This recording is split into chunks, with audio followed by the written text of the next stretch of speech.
오늘 우리에게 주시는 하나님의 말씀은 창세기 3장 14절부터 17절까지입니다. 주 하나님이 뱀에게 말씀하셨다. 네가 이런 일을 저질렀으니 모든 집 짐승과 들짐승 가운데서 네가 저주를 받아 사는 동안 평생토록 배로 기어다니고 흙을 먹어야 할 것이다. 내가 너로 여자와 원수가 되게 하고 너의 자손을 여자의 자손과 원수가 되게 하겠다. 여자의 자손은 너의 머리를 상하게 하고 너는 여자의 자손의 발꿈치를 상하게 할 것이다. 여자에게는 이렇게 말씀하셨다. 내가 너에게 임신하는 고통을 크게 더할 것이니 너는 고통을 겪으며 자식을 낳을 것이다. 네가 남편을 지배하려고 해도 남편이 너를 다스릴 것이다.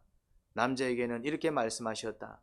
네가 아내의 말을 듣고서 내가 너에게 먹지 말라고 한 그 나무의 열매를 먹었으니 이제 땅이 너 때문에 저주를 받을 것이다.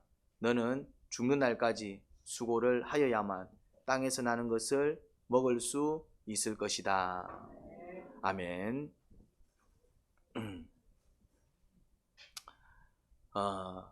하나님의 심판이 시작됩니다. 누구부터 심판합니까? 뱀부터. 뱀, 여자, 남자 이렇게 심판을 시작합니다. 하나님이 제일 먼저 질문을 했던 사람은 누구였습니까? 누구한테 제일 먼저 질문을 했죠? 남자. 그리고 이제 남자한테 질문을 마친 다음에는 또 누구한테 질문했습니까? 여자. 뱀한테는 질문도 하지 않죠. 무슨 말입니까? 뱀한테는 회개의 기회를 주시지 않은 것을 봅니다. 왜요? 이미 뱀은 마귀의 종으로 넘어가 버렸기 때문에 회개의 기회를 주는 게 의미가 없기 때문이었습니다. 하지만 아담과 하와한테는 어떤 기회를 주셨다고요? 회개의 기회를 주셨습니다. 네가 내가 먹지 말라고 한 나무의 실과를 따먹었느냐? 이거는 몰라서 물은 게 아니다 라고 그랬죠. 왜 물으셨다고요? 스스로 자복할 수 있는 기회를 주는 겁니다. 제가 따먹었습니다. 스스로 자복할 수 있는 기회를 주는 거예요. 하나님이 가인에게도 동일한 질문을 하지요. 가인아, 아벨이 어디에 있느냐? 몰라서 물었을까요? 어떤 기회를 주시는 겁니까? 자복의 기회죠. 그렇죠. 회개의 기회입니다. 하나님 죄송합니다. 제가 죽였습니다. 이렇게 나와야 되는 거예요. 근데 가인이 뭐라고 했다고요? 내가 동생 지키는 사람입니다. 그걸 내가 어떻게 알아요?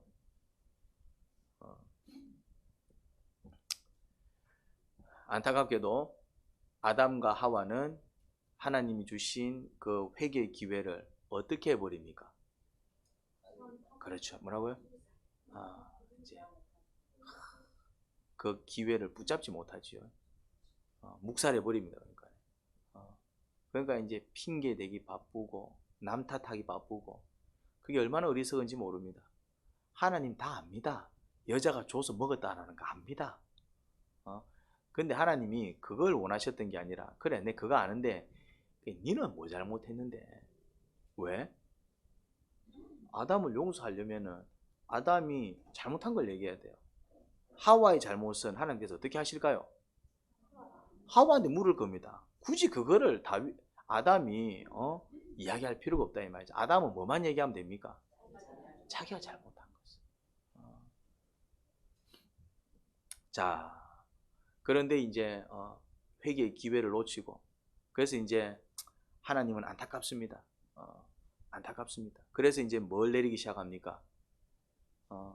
뭐라고요? 징계를 내립니다. 징계를. 심판을 하십니다. 이제.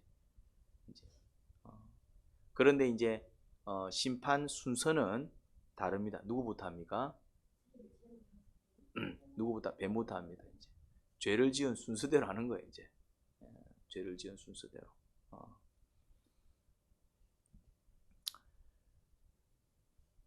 뱀, 네가 이런 일을 저질렀으니 이제 뱀이 이제 이런 일을 저질렀다. 뱀이 저지른 이런 일이 뭘까요?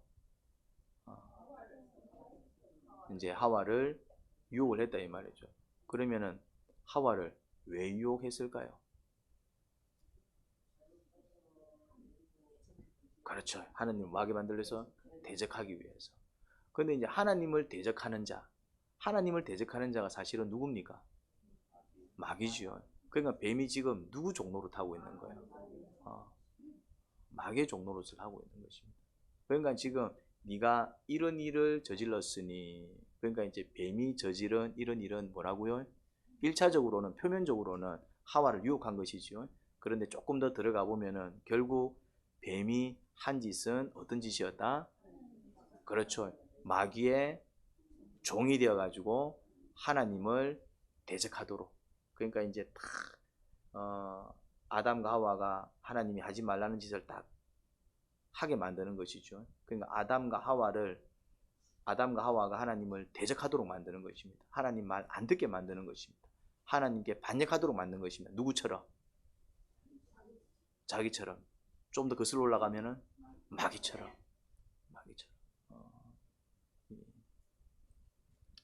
그래서 이제 징계를 내립니다. 왜 너는 마귀의 종이 되었느냐? 그 얘기인 것입니다.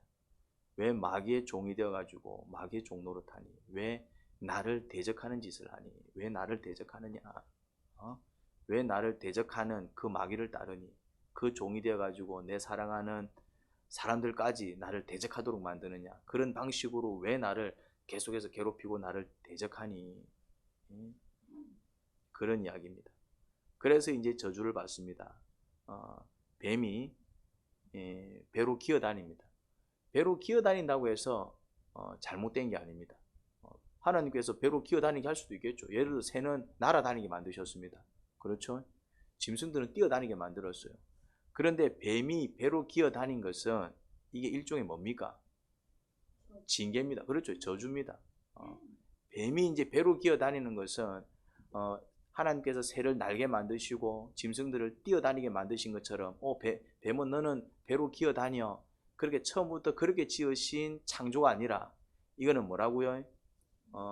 징계입니다. 징계. 배로 기어다닌다고 해서 무조건 나쁜 건 아니에요. 하나님께서 처음부터 그렇게 지으셨다면 큰 문제가 되지 않습니다. 주님께서 지으신 대로 살아야죠. 그런데 뱀은 원래 배로 기어다니도록 지어지지 않았던 것 같아요. 그래 이제 이렇게 동물학자들은 뱀 다리뼈가 있대요. 근데 굉장히 이제 태화가 되어가지고, 근데 이제 이 배 보면은 그 이제 살짝 보여주더라고요. 그때 길거리 지나가는데 큰 구렁인지 뭔지 하여튼 뭐 약을 파는 건지 이제 쇼 비슷하게 이제 하더라고 이제. 그러면서 이제 여러분 뱀도 다리가 있는 줄 아십니까? 이러면서 이제 뱀 밑에 뭘 이래 짚어내는데 약간 뼈 조각 같은 게 살짝 삐죽삐죽 나오더라고요. 사실은 이게 이제 뱀 다리입니다. 뭐 그런 얘기를 하던데 정확히는 잘 모르겠습니다. 어쨌든 이 말씀에 의하면은 원래 뱀은 다른 짐승들처럼 뛰어다녔던 것 같은데 이제 배로 이제 기어다니게 만들어 버립니다. 그게 이제 일종의 징계입니다. 이제 흙을 먹어야. 그러니까 이제 배로 기어다니니까 어떻습니까? 이제 완전히 이제 흙바닥을 기어다녀야 된다 이 말이죠. 그러니까 이제 이게 뭘 의미하겠어요? 이 흙바닥을 기어다닌다, 바닥에 머리를 숙인다. 이건 어떤 개념입니까? 그렇죠. 이제 어떤 종의 개념, 뭔가 노예의 개념. 주인이 딱 왕이 오면은 모든 백성들이 어떻게 합니까? 그러니까 이제 뱀을 완전히 어떻게 만들어 버린 것입니까? 완전히 이제 저 땅바닥으로 처박게 만들어 버린 것입니다. 그래서 이제 우리는 뱀이 저렇게 이제 바닥을 기어다니는 그 모습을 볼 때마다 우리는 무엇을 생각해야 될까요?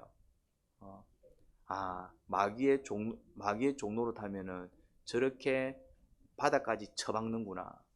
그게 우리가 이제 비유적으로 많이 표현 쓰잖아요. 나는 지금 저 바닥까지 처박힌 형국이다 이렇게 얘기하잖아요. 정말 힘들고 어려울 때 나는 저 밑바닥까지 떨어졌다 이런 표현을 쓰잖아요. 이제 그걸 의미한다 이 말이죠. 그래서 뱀이 정말 그렇게 배로 기어다니는 모습을 볼 때마다 우리는 무엇을 기억해야 될까요? 마귀의 종로로 타면은 저렇게 바닥까지 처박히는구나. 근데 그렇게 바닥까지 처박힌 인생들이 많을까요, 적을까요? 많습니다. 어떻게 살았다는 얘기입니까? 하나님을 찬양하기보다는 하나님을 대적했다라는 얘기입니다. 내 인생이 왜 처박혔을까? 그러면은 창세기 말씀을 통해서 우리는 진리를 깨달을 수 있습니다. 내 인생이 혹시 마귀의 종이 되어가지고 하나님을 대적하는 인생을 산 게 아닐까? 우리는 그렇게 또 나를 깨달을 수 있어야 할 것입니다. 왜냐? 하나님께서 마귀의 종이 되어가지고 하나님을 대적한, 그리고 또 하나님을 대적하도록 유혹한 뱀에게 내린 징계가 뭐였다고요? 그냥 땅바닥을 기어다니는 형벌이었습니다. 그냥 저 바닥으로 추락시켜 버렸습니다. 우리의 삶 가운데 혹시 누군가가 정말 그렇게 바닥을 치는 인생을 살아갈 때 우리는 무엇을 깨달을 수 있어야 된다고요? 혹시 나는 마귀의 종이 되어가지고 하나님을 대적하는 인생을 살지 않았나? 그래서 내가 이런 징계를 받는 게 아닐까? 깨닫고 회개하는 자들은 어떻게 되겠습니까? 주님 죄송합니다. 제가 주님을 대적하였습니다. 그렇게 정말 그 바닥을 기면서 그 흙을 먹으면서 그렇게 정말 쓴 잔을 마시면서 정말 그렇게 자기의 어떤 하나님을 대적한 그런 모습들을 발견해서 주여 죄송합니다. 주여 용서하소서 하면 어떤 일이 벌어지겠습니까? 그렇죠. 다시 하나님께서 이렇게 세워주십니다. 다시 하나님께서 이렇게 세워주십니다. 그런데 마귀는 아직까지도 바닥을 기고 있습니다. 무엇을 얘기할까요? 그렇죠. 그런 자를 마귀라고 부릅니다. 끝까지 하나님을 대적하는 자. 하나님은 마귀도 회개하기를 바라실까요? 안 바라실까요? 만약에 마귀가 회개하면 다시 하나님은 마귀를 천국으로 들이실까요? 안 들이실까요? 제 생각에는 들이실 것 같습니다. 하나님은 몇 번이고 용서하시는 하나님이십니다. 그런 하나님이 마귀가 만약에 회개하면 용서하실 것 같아요. 그 말씀에 의하면 하나님은 몇 번이고 용서한다 이 말이죠. 오히려 그렇게 하지 못하는 우리를 책망하십니다. 7번 용서해 주면 되겠습니까? 7번이 웬 말이냐? 사실은 7번도 적은 숫자가 아닙니다.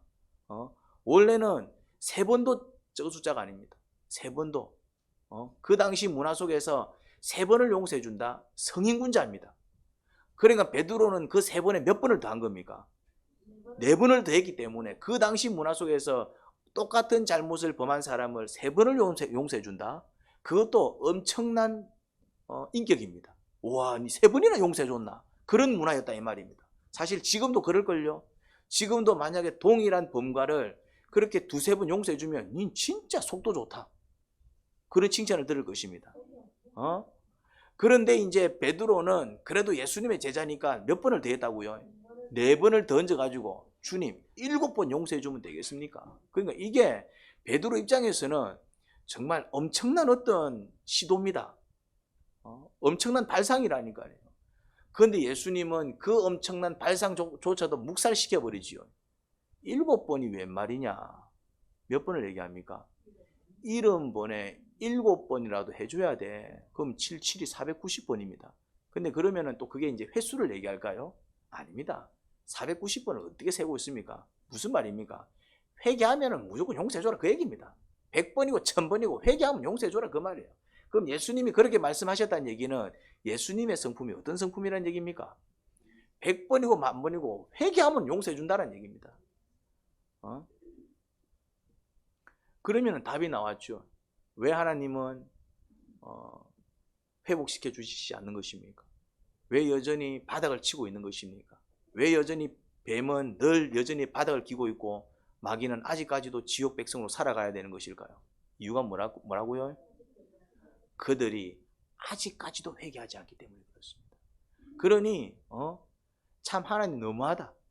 지옥에나 쳐놓고 하나님이 너무한 게 아니라 끝까지 회개하지 않는 마귀가 너무한 거예요. 끝까지 회개하지 않고 바닥을 기면서도 회개하지 않는 뱀이 너무한 거예요. 끝까지 머리를 숙이지 않고 끝까지 내 뭐 잘못했는데 나 뭐 머리 안 숙여 이렇게 살아가는 우리가 악한 것입니다. 살고 싶습니까? 고개를 숙이십시오. 살고 싶습니까? 몸과 마음을 낮추십시오. 그러면은 우리가 스스로 낮추는 순간 주님께서 네가 깨닫냐? 그래 알았다. 이제 그만 일어나라 하면서 일으켜 세워주십니다. 자, 이제 심판이 누구한테 이어집니까? 여자. 내가 너로 여자와 아직 멀었네. 아직 뱀의 저주가 멀었네요. 내가 너로 여자와 원수가 되게 하고 너의 자손을 여자의 자손과 원수가 되게 하겠다. 여자의 자손은 너의 머리를 상하게 하고 너는 여자의 자손의 발꿈치를 상하게 할 것이다. 너 이제 뱀과 여자가 원수가 됩니다. 뱀. 그럼 뱀은 어떤 자일까요? 뱀. 이제 그리고 또 뱀의 자손과 여자의 자손이 원수가 됩니다. 자, 이제 이 뱀의 자손은 누구였습니까? 지금 뱀이 어떤 상태라 그랬죠? 마귀의 종이 되어서 종노릇 하고 있다고 그랬죠. 그럼 뱀의 자손은 누구를 가리키겠습니까? 마귀의 종이 되어서 역시나 마귀의 종노릇하는 모든 사람들을 가리킵니다. 그런 사람들이 이제 뱀의 자손이 되는 것입니다. 여기서 말하는 뱀은 상징적인 표현이겠죠. 뱀 너처럼 누구의 종이 되어가지고 마귀의 종이 되어가지고 많은 사람, 하나님을 대적하는 사람, 그들이 이제 뱀의 자손이 되겠죠. 이제 뱀을 따라서 뱀 네가 한 것처럼 그렇게 살아가는 사람, 그런 사람들이 다 뱀의 자손이 될 것입니다. 그러면 여자의 자손은 누구일까요? 여자의 자손.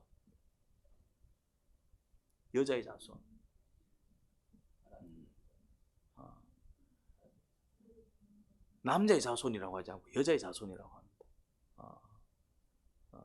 그래서 이제 이게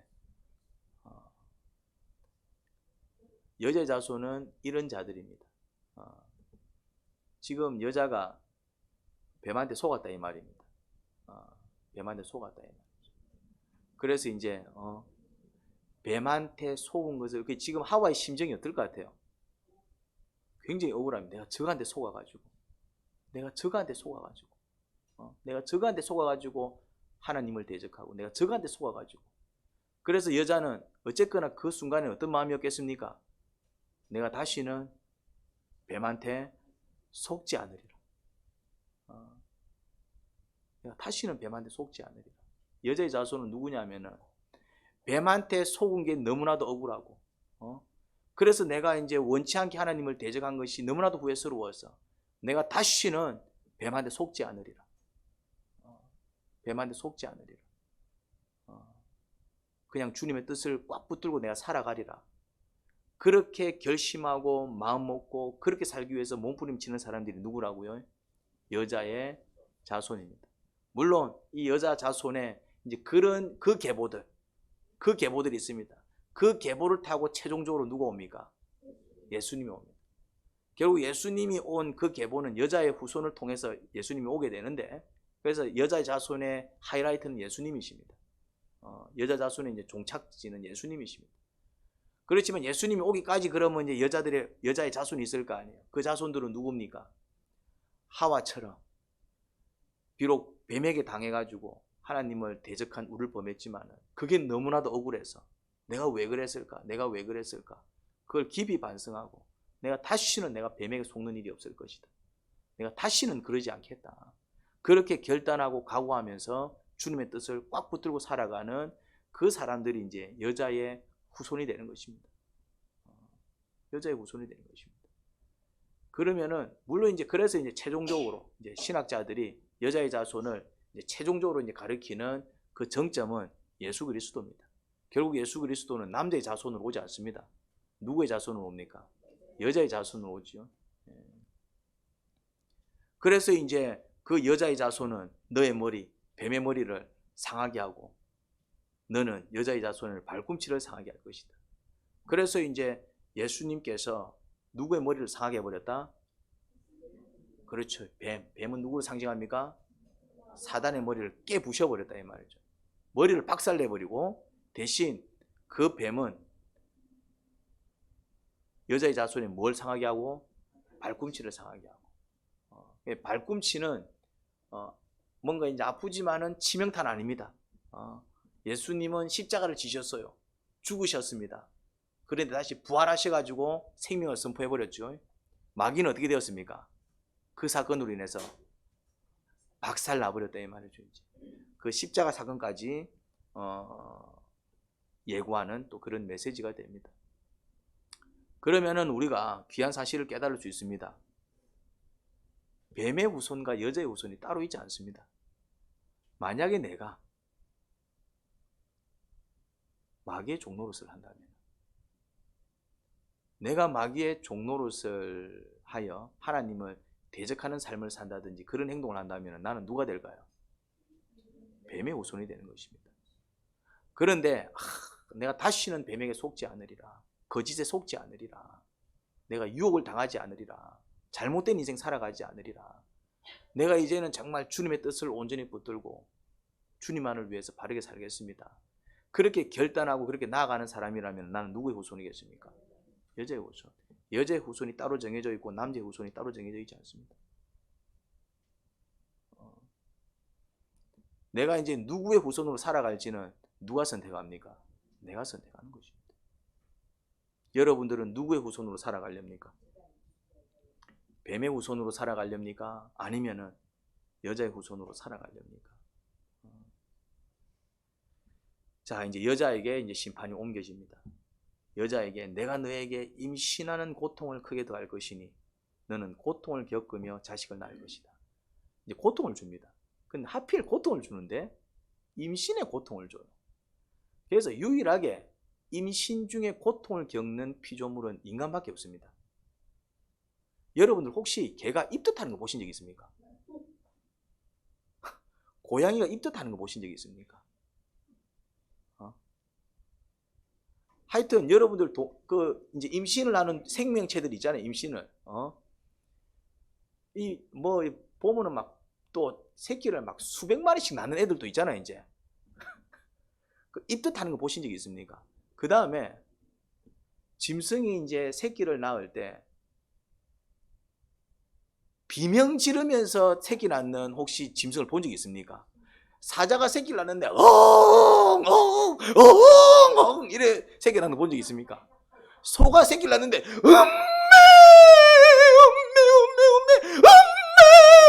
혹시 이렇게 새끼 낳는 거 본 적 있습니까? 돼지가 새끼를 낳는데 꿀꿀꿀꿀꿀꿀꿀꿀꿀꿀꿀꿀꿀 이렇게 새끼 낳는 거 본 적 있습니까? 없습니다. 내가 어렸을 때 우리 어머니 고향이 경주여가지고 내가 이제 새끼 낳는 걸 본 적이 있습니다. 새끼를. 물론 못 오게 하더라고. 이제 새끼 낳을 때는 아무도 못 오게 하더라고요. 그냥 이래 멀리서 이제 이래 봤는데 소가 누워 있더라고요. 딱 누워서 내가 소가 이렇게 얼굴에 누워 있는 건 처음 봐요. 보통 소는 이렇게 누워 있지 이 자빠져 있지는 않는데 새끼 낳을 때 좀 자빠져 있더라고요. 하여튼 살짝 봤는데 그리고 이제 이렇게 다리부터 나오더라고요. 하여튼 머리부터 안 나오더라고요. 그 봤어요인데. 근데 소가 낳는데 새끼를 낳는데 찍소리도 안 하네. 그냥 가만 음매도 안 해. 그냥 쑥 나오더라고. 이제 조용히 나더라.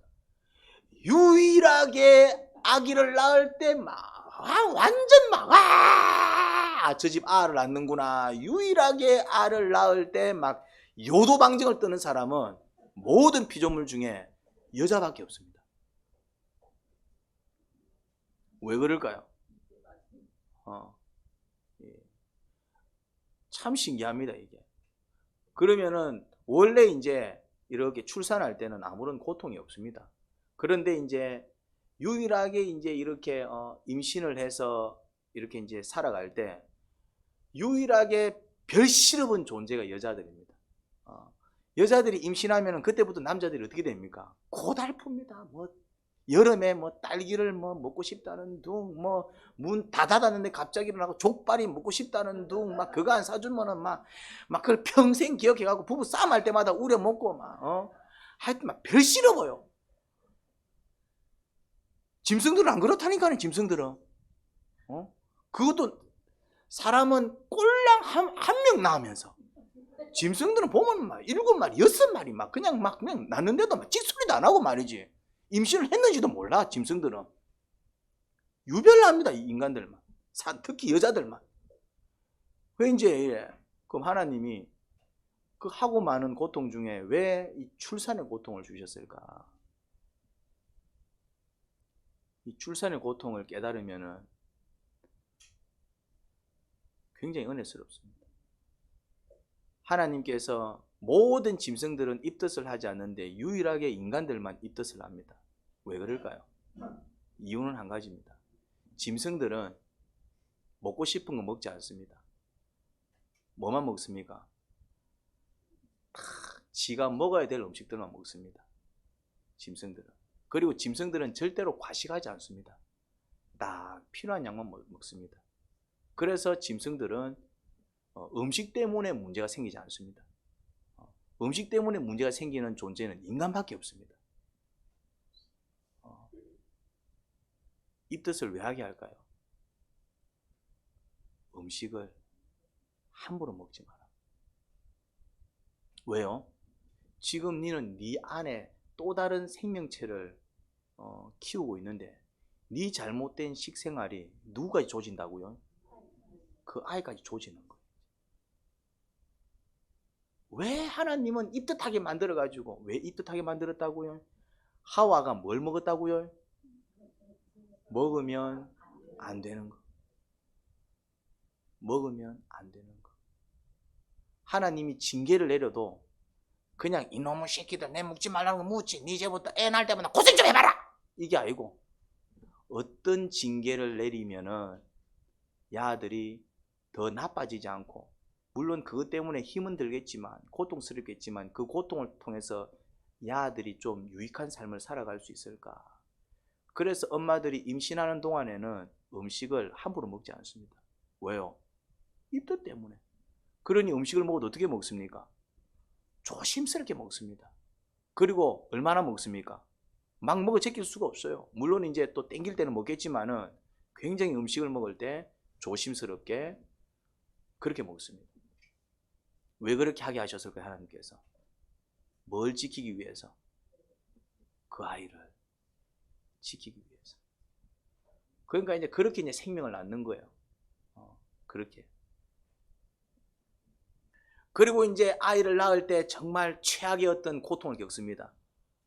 하와가 이제 첫 출산의 고통은 하와가 겪었을 거 아니에요. 하와가 이제 분명히 아기를 낳을 때 굉장히 찢어지는 비명을 질렀을 것입니다. 여러분들이 질렀던 그 비명을 하와도 분명히 질렀을 거예요. 하와가 그 비명을 지르면서 아기를 낳을 때 또 보니까 아기를 엄청나게 많이 낳아요. 그때 1000년 가까이 살았잖아. 그러면서 막 낳아 제낍니다. 그러면 1년에 한 명씩 낳았다 해도 10년에 한 명씩 낳았다 그래도 10년마다 뭘 했다는 얘기입니까?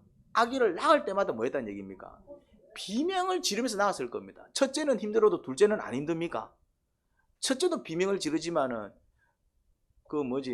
우리 동안이 어머니 다 자연분만 하셨습니까? 제왕절개 했습니까? 그럼 저는 저분은 아무 소용이 없습니다. 4명을 낳아도 1000명을 낳아도 상관이 없습니다. 그거는 이제 출산을 하신 분들 첫째를 낳고 둘째를 낳았을 때 첫째 낳았을 때는 정말 죽을 판인데 둘째는 그나마 괜찮던가요?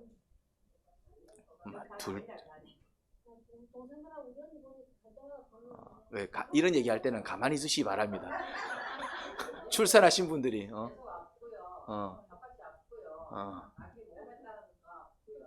아프다 이 말이지 이제.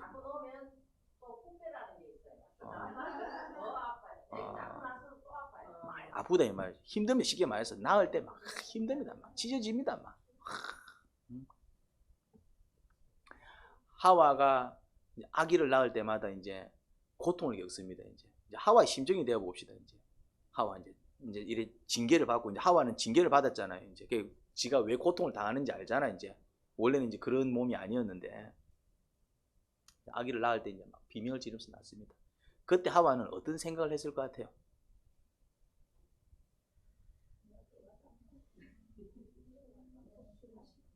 이제 느낌이 좀 오죠.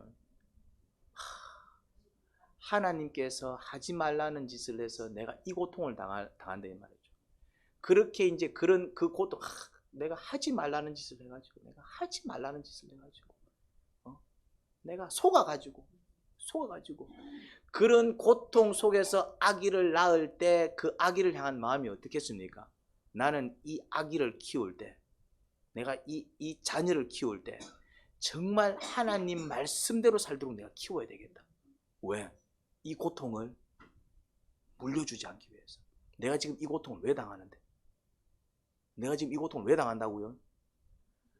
하지 말라, 먹지 말라는 거 먹어가지고 그것만 안 먹었어도 내가 이 고통을 안 당하는데, 그런 고통 속에서 아기를 낳을 때 그 아기를 향한 그 하와의 마음은 어떻겠어요? 내 아들이 이런 고통 당하기를 원할까요? 내 딸이 이런 고통 당하기를 원할까요? 그러니까 그 아기를 낳을 때 그 아기를 향한 마음은 이런 마음일 겁니다.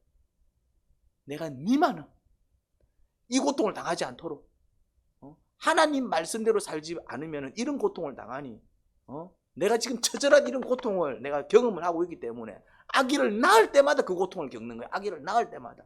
그러면 아기를 낳을 때마다 어떤 생각이 듭니까? 내가 이 고통을 니한테 물려주지 않을 것이다. 내가 이 고통 속에 살지 않게 할 것이다. 근데 어떻게 하면 고통을 당한다고요? 주님 말씀에 순종하지 않으면 고통을 당해. 근데 주님 말씀에 순종하면은 그렇게 좋을 수가 없어. 그렇게 행복할 수 없어. 주님 말씀에 순종하면 모든 것이 형통하다 이 말이죠. 주님은 모든 것을 주시는 하나님.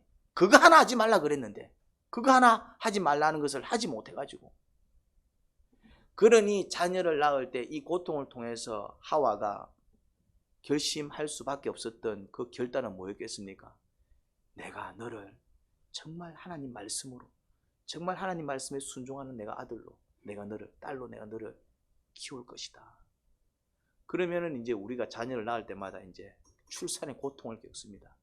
그러면 정말 크리스찬 산모라면은 우리는 그 고통을 어떻게 감내해야 될까요?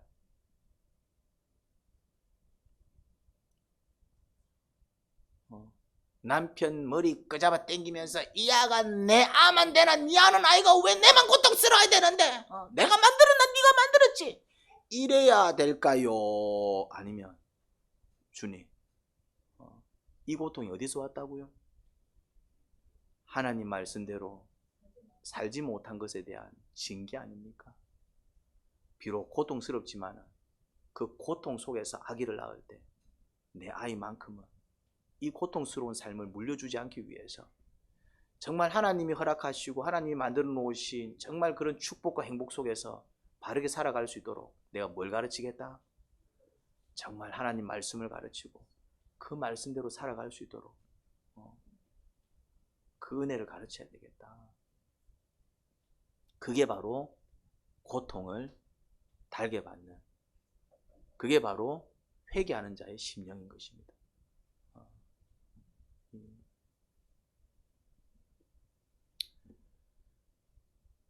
출산의 고통뿐만이 아니죠. 하나님은 우리의 어떤 잘못된 모습에 대해서 고통이라는 방법을 통해서 그것이 잘못되었 삶이라는 것을 일깨워줍니다. 그래서 뭔가 이렇게 고통스러운 일을 겪을 때마다, 아픈 일을 겪을 때마다, 아이씨 내 팔자 왜 이래, 아이씨 나 재수 없어, 아이씨 부모 잘못 만나가고, 아이 남편 잘못 만나가고, 이게 아니라 우리는 그 고통을 통해서 무엇을 배워야 될까요? 주님께서 왜 이런 고통을 주셨을까? 그 이유를 깨달아야 될 것이고, 그래서 주님은 내가 이렇게 살기를 원하시는데 내가 그렇게 살지 못했구나. 그 고통을 달게 느끼면서 주님, 이제는 제가 바르게 한번 살아보겠습니다. 그리고 내가 자녀들을 양육할 때 너희들은 이런 고통스러운 삶을 반복하지 않았으면 좋겠다. 정말 주의 뜻을 바르게 깨닫고 그 뜻을 바로 행하는 자들이 되었으면 좋겠어. 그렇게 가르쳐 나간다면 저주를 물려주는 부모가 아니라 뭘 물려준다고요? 축복을 물려주는 그런 좋은 조상이 될 것입니다.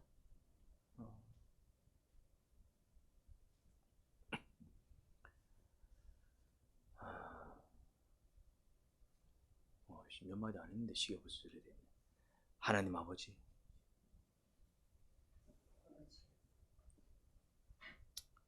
참 징계는 괴롭습니다. 고통을 통해서 저희는 억울함을 느낍니다. 그런데 그 고통 하나하나에 사실은 아버지의 사랑과 은혜가 깃들여져 있음을 깨닫습니다. 아버지는 고통을 그냥 내리신 게 아닙니다.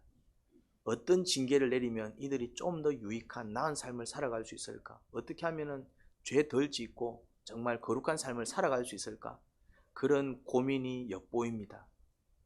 뱀에게 내린 징계도 그렇고 여자에게 내린 징계도 그렇고 바닥을 기어다녀야 될 뱀의 인생, 그리고 정말 아기를 낳을 때마다 그 상고를 참아내야 하는 또 여자의 고통, 이 고통 속에는 아버지의 정말 간절한 바람, 그 소원이 담겨져 있습니다. 주님을 대적하지 않고 주님을 찬양하며 살기를 바라시는 아버지의 마음, 그리고 이제 정말 고통을 초래하는 그런 불행을 초래하는 불순종이 아니라 늘 평안과 기쁨을 초래하는 그런 어떤 순종의 삶을 통해서 행복을 그리고 축복을 누리기를 소원하는 아버지의 간절한 마음을 저희들이 깨닫게 하세요. 예수님 이름으로 기도합니다. 아멘.